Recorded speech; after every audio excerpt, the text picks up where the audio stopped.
মিষ্টিটা এতটাই টেস্ট হয়, মুখে দেয়া মাত্রই মিলিয়ে যাবে। সেই জন্য স্কিপ না করে সম্পূর্ণটা দেখার অনুরোধ রইল। আর এই মিষ্টিটা একদম ঘরোয়া উপকরণ দিয়ে ঘরোয়াভাবে বানিয়ে নেওয়া যায়। তার থেকে বড় কথা, অল্প কিছু উপকরণ থাকলেই কিন্তু এই টেস্টি রেসিপিটা যখনই মন চাইবে মিষ্টি খেতে তখনই তৈরি করে নিতে পারবেন। আপনারা দেখছেন সিমতাজ কিচেন। আর কিচেনের রান্নাগুলো কেমন হচ্ছে অবশ্যই কমেন্ট করতে কিন্তু একদমই ভুলবেন না। তাহলে মিষ্টি রেসিপিতে চলে আসা যাক। এখানে আমি মিষ্টিটা বানিয়েছি ময়দা দিয়ে। তো এখানে মেজারিং কাপের আমি 2 কাপ ময়দা নিয়েছি। এখানে ময়দার পরিমাণটা অবশ্যই নিজেদের পছন্দ অনুযায়ী কম বেশি করে নিতে পারেন। এখন 2 কাপ ময়দার মধ্যে আমি দিয়ে দিচ্ছি হাফ চামচ এলাচের দানা গুঁড়ো করে দিয়েছিলাম।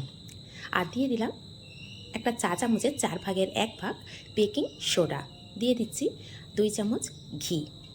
আর এখানে সামান্য একটু স্বাদ অনুযায়ী একদম সামান্য একটু লবণ দিয়ে দিতে হবে। এতে করে না টেস্টটা ভীষণ ভালো আসে।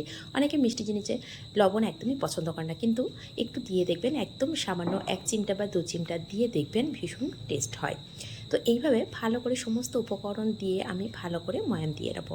আর ময়ান দেওয়াটা যত ভালো হবে ততই কিন্তু মিষ্টিটা মুখে দেওয়ার সাথে সাথে মিলিয়ে যাবে।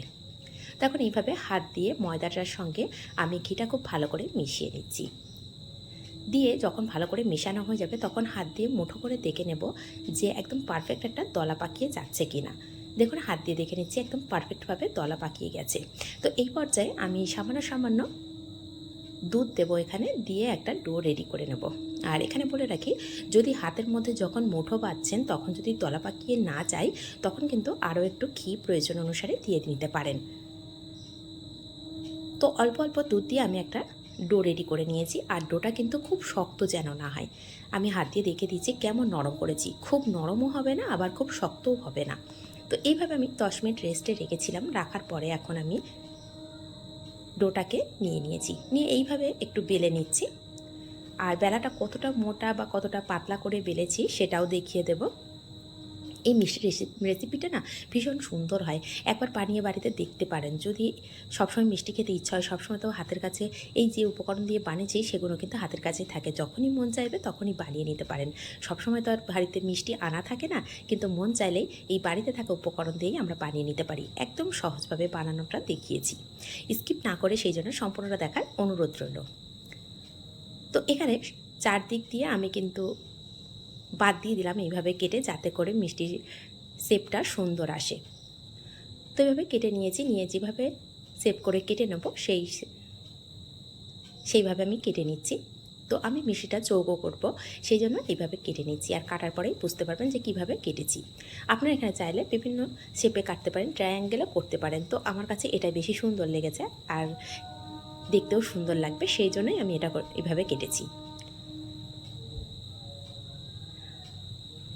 তো এইভাবে সমস্তটা কেটে নেওয়া হয়ে গেছে। আর যেগুলো কেটে বাদ দিলাম না, সেগুলো ঠিক আবার একইভাবে বেলে নেব, নিয়ে এইভাবে চৌকো শেপে কেটে নেব। তো এইভাবে কতটা মোটা বা কতটা পাতলা হয়েছে একটু খেয়াল করে দেখে নিতে হবে। যেহেতু এর মধ্যে বেকিং সোডা দেওয়া আছে, তার জন্য কিন্তু এটা অনেকটাই ফুলে যাবে। তো সমস্তটাই রেডি হয়েছে। আবারও একটু ভালো করে আমি দেখানোর চেষ্টা করছি যে কতটা মোটা করে আমি বেলে নিয়েছি। তো যখন আমি বেলছিলাম, এদিকে গ্যাসের উপরটা কড়া দিয়েছিলাম। কড়ার মধ্যে পরিমাণ মতন তেল দিয়ে দিয়েছি। তেল দিয়ে তেলটাকে মিডিয়াম ফ্লেমে ভালো করে গরম করে রেখেছিলাম। নিয়ে এখন ফ্লেমটা মিডিয়াম টু লো করে রেখেছি। এই মিষ্টিটা যাতে ভিতর থেকে ভালো করে ভাজা হয় সেই জন্য মিডিয়াম ফ্লেম তেলটা গরম করে মিডিয়াম টু লো রেখে প্রথমে একটা সাইড ভাজা করে নিয়ে তারপরে মিডিয়ামে দিয়ে পরের সাইডটা ভাজা করে নিতে হবে। এইভাবে ভাজা করলে কী হয়, ভিতর থেকে ভাজা হবে, মিষ্টিটা অনেক ফুলে যাবে আর সফট হবে খুব ভালো। আর প্রথম ব্যাচে যতটা ধরছিল ততটাই আমি দিয়েছি, খুব বেশি দেওয়া যাবে না, তাহলে ভেঙে যাওয়ার সম্ভাবনা থাকে। আর দেখুন, এখন যখন ভালো করে ফুলে গেছে, একটা সাইডটা যখন হয়ে গেছে হালকা করে, তখনই দেখতে পাচ্ছেন যে কতটা ফুলেছে, যেহেতু বেকিং সোডা দেওয়া আছে। আর এখানে বলে রাখি, এটা ঠিক এই পর্যায়ে যখন আরেকটা সাইড এইরকম কালার আসবে না, সেই পর্যায়ে তুলে নেবেন।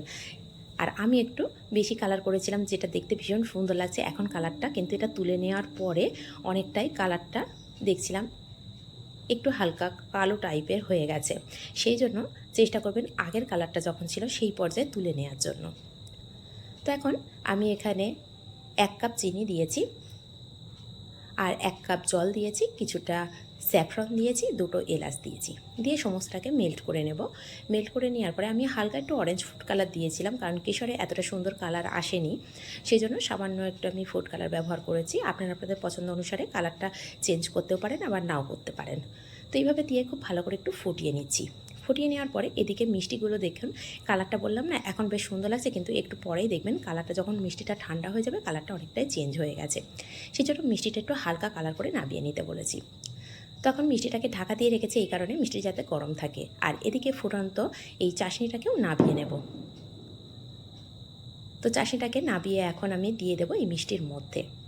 তো চাশনিটা আমার পরিমাণে একটু কম হয়ে গেছিলো, সেই জন্য এখানে আমি আবারও হাফ কাপ চাশনি করে দিয়ে দিয়েছিলাম। তো এইভাবে আমি 10 থেকে 15 মিনিট পর রেখে দেবো। রেখে দেওয়ার পরে না দেখবো অনেকটা ফুলে গেছে আর চাশনিটা সম্পূর্ণ টেনে গেছে বা সোপ করে নিয়েছে এই মিষ্টি। এখন মিষ্টির কালারটা দেখুন কতটা ডিপ হয়ে গেছে। আর আগের কালারটা দেখেছিলেন খুব সুন্দর ছিল, সেই জন্য বলেছি একটু হালকা কালার করে ভাজা করে নামিয়ে নেবেন, না হলে না অনেকটাই ডিপ কালার এসে যাচ্ছে। কিন্তু আগের কালারটা দেখতে ভীষণ সুন্দর লাগছিল। তো এই ভুল দুটো যে হয়েছে সেটা যেন আপনাদের না হয় সেই জন্য কিন্তু বারবার বলে দিচ্ছি। তো এইভাবে সমস্ত মিষ্টিটাকেই আমি উল্টে পাল্টে দিয়ে আবারও এটাকে 10 থেকে 15 মিনিট ধরে রেখে দেব, যাতে করে সমস্ত চাশনিটাকে সোপ করে নেয়। তো দেখুন অনেকটাই সোপ করে নিয়েছে। তো আবার একটু উল্টে পাল্টে দিচ্ছি এই পর্যায়ে, যাতে করে প্রত্যেকটা মিষ্টির মধ্যে এই চাশনিটা ভালোভাবে যায়, মিষ্টিটা অনেকটা সফট হয়। এইভাবে রেখে আমি আরও হাফ কাপ চিনি দিয়ে আমি চাশনি করে দিয়ে রেখেছিলাম, সেটা দেখানো হয়নি, তো সেটাকেও সোপ করে নিয়েছে। তো এখন আমি এখান থেকে কয়েকটা মিষ্টি তুলে নিচ্ছি। মিষ্টিটা একদম পারফেক্টভাবে রেডি হয়ে গেছে। তো রেডি হওয়ার পরে এখন দেখিয়ে দিচ্ছি, দেখুন দেখতে কতটা সুন্দর হয়েছে। আর ওপর থেকে একটু চাশনি দিয়ে দিচ্ছি। দেখতে অনেকটা লোভনীয় হয়েছে, খেতেও ভীষণ টেস্টি হয়। একবার হলো বাড়িতে এইভাবে বানিয়ে দেখতে পারেন, যারা মিষ্টি লাভার তারা কিন্তু এইভাবে বানিয়ে দেখতে পারেন সহজভাবে। সহজ রেসিপি যদি আপনাদের দেখতে চান তাহলে প্লিজ সিমতাজ কিচেনকে সাবস্ক্রাইব করে পাশে থাকা বেল আইকনটি প্রেস করে রাখবেন। যখনই কোনো নিত্য নতুন রেসিপি আপলোড করব সবার আগে পৌঁছে যাবে আপনাদের কাছে। আর রেসিপিগুলো কেমন হচ্ছে কমেন্ট করতে কিন্তু একদমই ভুলবেন না। যদি একটু হলেও ভালো লেগে থাকে তাহলে নিজেদের মানুষের কাছে শেয়ার করে রাখবেন, যাতে করে তারা এই সহজ রেসিপিগুলো সহজভাবে বানিয়ে নিতে পারে। তাহলে লাইক করবেন, শেয়ার করবেন নিজেদের মানুষের কাছে। আর মিষ্টিটা একটা কেটেও দেখিয়ে দিলাম, দেখুন কতটা সফট হয়েছে সেটা দেখেই বুঝতে পারছেন। যদি চাশনি কম হয় আর যদি মাখাটা ঠিকঠাক হয় সেক্ষেত্রে মিষ্টিটা কিন্তু একদম সফট হয়ে যাবে। সরি, এখানে আমি একটা কথা ভুল বলেছি, চাশনিটা কম হয় বলেছি। চাশনিটা যদি ঠিকঠাক পরিমাণ মতন হয় আর মাখা যদি ঠিক হয় তাহলে পারফেক্ট একটা মিষ্টি রেসিপি তৈরি হয়ে যাবে। ধন্যবাদ।